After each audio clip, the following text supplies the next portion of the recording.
In this video, we'll talk about a quantity called angular momentum, which has a lot of similarities to linear momentum in terms of how we use it within our problem solving and the way we think about the world. But as you might guess, it has to do with rotational motion instead of linear motion. Let's take a look at a basic idea of what angular momentum is.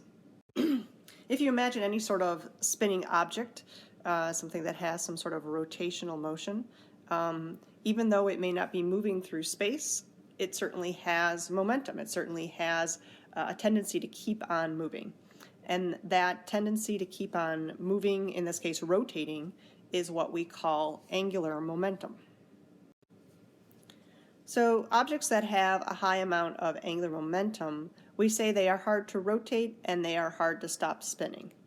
The idea that they're hard to stop spinning certainly makes sense, very similar to how an object with a high amount of linear momentum, it is hard to stop that object, like picture a fast-moving semi-truck. It's going to take a lot of force to change that object's motion.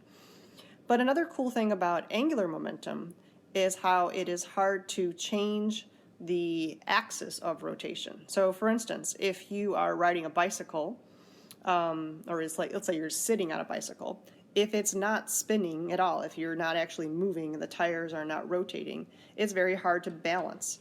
But if you are riding the bicycle and going at a decent speed, it actually is very easy to stay balanced. It's hard to change the axis of rotation of a bicycle wheel, which is why when little kids begin learning to ride a bike and they're just moving too slowly, it's actually harder. If they can move a little faster, it will be easier to balance.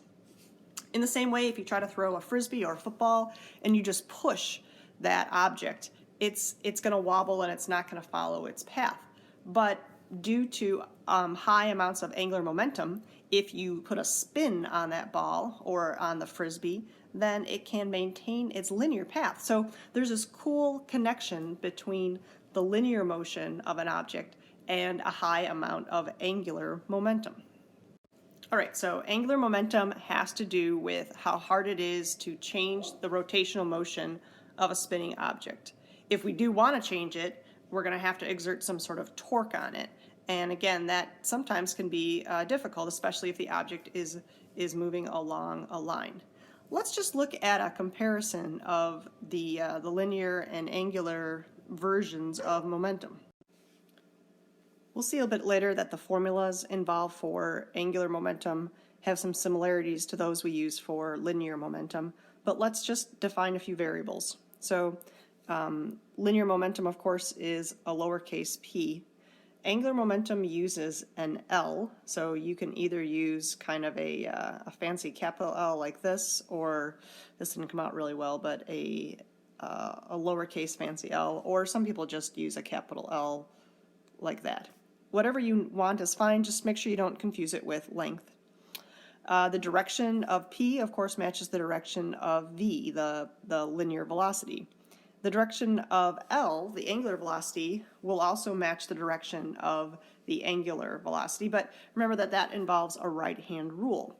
So for instance, in the picture up top here, if the object is rotating, it appears to be in the, well, it's kind of hard to tell, but it looks like it's sort of going this way. In that case, I would want to rotate my fingers so they sort of go into the page. That would cause my thumb to point down. So that would be the direction of the angular momentum.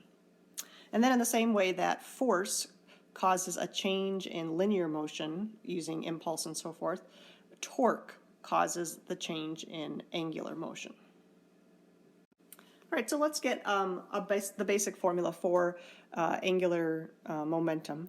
If you think about something that's rotating, what would seem to make it harder to stop it from spinning? What would increase its angular momentum? And of course, if you just added more mass to it, that itself would make it harder. If you made it wider, okay, if you extended it out to the side somehow, that would make it harder to rotate, or to stop its rotation. And then, of course, it was just absolutely spinning faster. That would make it harder. So all these three things come together the mass and the displacement of the mass away from the axis are all part of the rotational inertia, and omega, of course, is what we would use for the speed. Notice how this has some connections to our linear momentum formula. So instead of linear momentum equals m times v, if we sort of translate that into the angular versions, we use I instead of mass, and we use omega instead of the linear speed.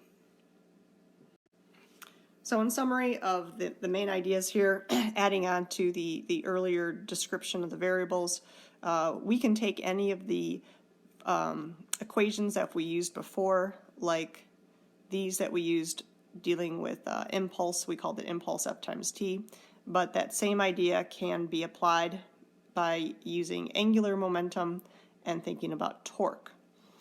Here's something that we really haven't covered too much, but if we have the integral form of p equals integral f dt, we can rearrange that and say that the force would be the derivative of the momentum with respect to time. And so we have that same sort of connection where torque would equal the derivative of angular momentum with respect to time. And then the last thing that we just went over, linear momentum is m times v, angular momentum is I times omega. Now, something that we'll see in the example videos that's going to come next is that when you have a particle, this I times omega turns into something that looks a little bit more like this. So if you want to see more where that comes from, again, there's a video, follow-up video that has some examples of how to use angular momentum in our problem solving.